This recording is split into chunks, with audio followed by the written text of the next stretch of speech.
देखिए, आज पढ़ेंगे अपन महाद्वीपीय सेल्फ। महाद्वीपीय सेल्फ यानी कि महाद्वीपीय सेल्फ कॉन्टिनेंटल सेल्फ महाद्वीपों के सभी किनारों पर जो है वो समुद्री और स्थलीय भागों की जो सीमाएं होती हैं उनको कहते हैं महाद्वीपीय सेल्फ। यह परंपरागत रूप से जो माना जाता है वो महाद्वीपों के हिस्सा ही ये माने जाते हैं, जो कि ऊपर समुद्र की गहराई में जाकर के यानी कि जो महाद्वीपीय ढाल है वो समुद्र के भीतर महाद्वीपों के किनारे वो धीरे धीरे मिलता हुआ चला जाता है। महाद्वीपीय सेल्फ मग्न तट जो है वो महाद्वीपीय सेल्फ कहलाता है। यानी कि मग्न तट समुद्र और स्थलीय भाग या महाद्वीप और महासागरों के जो बीच की जो सीमा है उसको अपन महाद्वीपीय मग्न तट के नाम से जानते हैं। महाद्वीपीय सेल्फ एक पानी के नीचे भूमिगत है जो महाद्वीपों में फैली हुई है, जिसके परिणाम अपेक्षाकृत उथले पानी का क्षेत्र जो है वो सेल्फ के रूप में जाना जाता है। अधिकांश अलमारियों के हिमनद काल यानी कि जो प्राचीन समय है उसके हिमनद काल और इसकी अवधि के दौरान जो बहुत सारी खोजें हुई, उन खोजों के बारे में कि महाद्वीपीय सेल्फों के अंतर्गत विभिन्न प्रकार के जो खनिज पदार्थ पाए जाते हैं वो अलग अलग ओशन के अंतर्गत पाए जाते हैं। तो महाद्वीपीय जो सेल्फ है वो यानी कि महाद्वीप और महासागरों के बीच में फैली हुई होती है। इससे धीरे धीरे जैसे जैसे तलछट जमा होती चली जाती है वैसे वैसे इनका आकार बढ़ता हुआ चला जाता है और इनका जो ढलान है वो 500 किलोमीटर तक फैला होता है। इसमें विभिन्न धाराएं, विभिन्न तलछट जमा होती रहती है। महाद्वीपीय वृद्धि ढलान सेल्फ के बीच मध्यवर्ती ये धीरे धीरे बढ़ते हुए रहते हैं। तो इस तरह से जो महाद्वीपों के चारों ओर सपाट फ्लैट तल फैला होता है, जिसका औसत ढाल जो है वो 0 डिग्री से 60 डिग्री होता है। बाहरी किनारे जो होते हैं इसके 130 मीटर की औसत गहराई के अंतर्गत होते हैं। एक साथ ढलान जो होता है वो ढलान के साथ साथ यानी कि महाद्वीपीय ढलान के कुल क्षेत्र का यानी कि महासागरों का जो है वो 7.4% गहरा जो भाग है वो इसके अंतर्गत पाया जाता है। तो इस तरह से महाद्वीपीय जो सेल्फ का जो विस्तार है वो भिन्न भिन्न महासागरों के अंदर भिन्न भिन्न प्रकार का पाया जाता है। हिंद महासागर, प्रशांत महासागर, इनके अंतर जो है वो अलग अलग प्रकार का पाया जाता है। Continental self is underwater underground land that extends from the continent resulting in relatively slow water area. Shelf sea is now as most the shelves were exposed during in the glacial period and the interglacial period। यानी कि अंतर हिमनद और हिमनदों के बीच में जो समय में जमाव हुए वो महाद्वीपीय सेल्फ के रूप में जाने जाते हैं, जो कि एक महाद्वीपों की सीमा के अंतर्गत जमा हुए होते हैं। The shelf around is Iceland और is now is an insular self.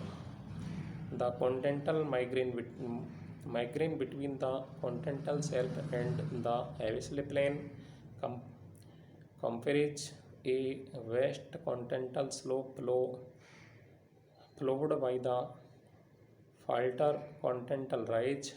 The upward slope from the continental below the slope accumulates as a pile of sediment at the base of the slope, which is called continental rise, spanning 500 km from the slope. It consists of thick sediments deposited by the turbulated current from the shelf and slope. The gradient of continental growth is intermediate between slope and shelf. Under the untied nation convention on the law of sea, the name continental shelf was given a legal definition as a stretch of sea level near the coast of the particular country। यानी कि ये कह सकते हैं कि legal definition यानी कि एक मान्य परिभाषा के रूप में कि महाद्वीप और महासागरों के बीच में जो स्थित जमाव हैं या जो तटीय क्षेत्र फैले हुए हैं वो महाद्वीपीय शेल्फ के रूप में जाने जाते हैं, जो कि भिन्न भिन्न देशों के अंतर्गत भिन्न भिन्न जो देशों की सीमाएं सागरों से लगती हैं वहाँ इनका अलग अलग विस्तार पाया जाता है। तो इस तरह से इनका जो क्षेत्र और आकृति है वो अलग अलग पाया जाता है। जैसे कि भारत की यदि अपन बात करें तो भारत के पश्चिमी तट पर जो महाद्वीपीय तट हैं उनकी चौड़ाई अपेक्षाकृत कम पाई जाती है, क्योंकि वो कठोर चट्टानी पदार्थों से मिलकर के बने हुए हैं, जबकि पूर्वी तटीय क्षेत्र की जो चौड़ाई है वो अधिक है और अधिक होने के कारण जो पूर्वी मैदानी क्षेत्र हैं उनका विस्तार यहाँ महाद्वीपीय मगध तट के रूप में अधिक पाया जाता है। जैसे उत्तरी अमेरिका दक्षिणी अमेरिका की बात करें तो उत्तरी अमेरिका और दक्षिणी अमेरिका यानी कि north America and south America यदि अपन बात करें तो वहाँ मगध तटों की चौड़ाई बहुत ही अपेक्षाकृत कम पाई जाती है, क्योंकि उत्तरी अमेरिका में रॉकी पर्वत और दक्षिणी अमेरिका में एंडीज पर्वत जो कि कठोर चट्टानी पदार्थों से मिलकर के बने हुए हैं, तो वहाँ मग्न तटों की जो चौड़ाई है वो अपेक्षाकृत कम पाई जाती है, क्योंकि वहाँ महाद्वीपीय सीमा पाई जाती है और महाद्वीपीय सीमा पाई जाने के कारण वहाँ उनका विस्तार अपेक्षाकृत कम पाया जाता है।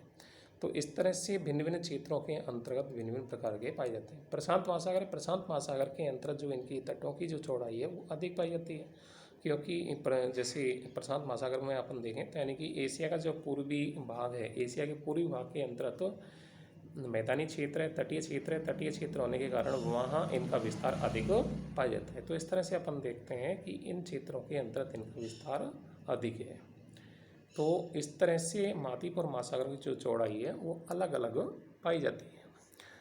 तो प्रशांत महासागर का जो पूर्वी पश्चिमी तट कह सकते हैं, पश्चिमी तट के अंतर्गत यानी कि निमग्न तट अधिक चौड़े पाए जाते हैं, जबकि पूर्वी जो तट है पूर्वी तट अपेक्षाकृत कम चौड़ा पाया जाता है। तो इस तरह से महाद्वीप और महासागरों की जो स्थलाकृतियाँ हैं इन स्थलाकृतियों के आधार पर इनका भिन्न भिन्न रूप पाया जाता है। तो इस तरह से अपन ये कह सकते हैं कि महाद्वीप और महासागरों की जो भिन्न भिन्न आकृतियाँ हैं वो भिन्न भिन्न पाई जाती हैं। तो महाद्वीपों की जो हिंद महासागरीय उच्चावच है हिंद महासागरीय उच्चावच में यानी कि अलग अलग स्थलाकृतियाँ पाई जाती हैं। प्रशांत महासागर में अलग अलग स्थलाकृतियाँ पाई जाती हैं। अटलांटिक महासागर में अलग अलग स्थलाकृतियाँ पाई जाती हैं। तो इस तरह से महासागरों के अंतर्गत भी भिन्न भिन्न प्रकार के उच्चावच पाए जाते हैं जो कि अलग अलग रूपों में पाए जाते हैं। तो इस तरह से महाद्वीपीय जो शेल्फ है, महाद्वीपीय शेल्फ यानी कि महाद्वीप और महासागरों के बीच की सीमाएँ होती हैं। महासागरीय उच्चावच जो है, महासागरीय उच्चावच 4 प्रकार का होता है, जो कि महाद्वीपीय निमग्न तट कह सकते हैं, महाद्वीपीय निमग्न तट, महाद्वीपीय ढाल, महासागरीय मैदान और महासागरीय गर्त। वैसे तो 4 प्रकार से बांटा गया है, लेकिन कई विद्वानों ने इसको अलग अलग उनके अंदर भी बांटा गया है। जैसे कि महाद्वीपीय निमग्न तट यानी कि महाद्वीप और महासागरों के जो बीच की सीमा होती है वो महाद्वीपीय निमग्न तट कहलाती है।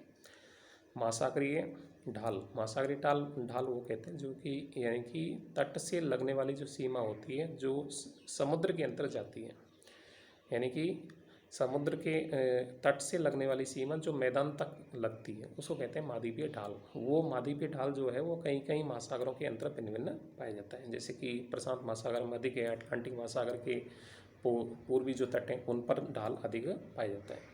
तो इस तरह से इसका जो ढाल है वो भी अलग अलग पाया जाता है।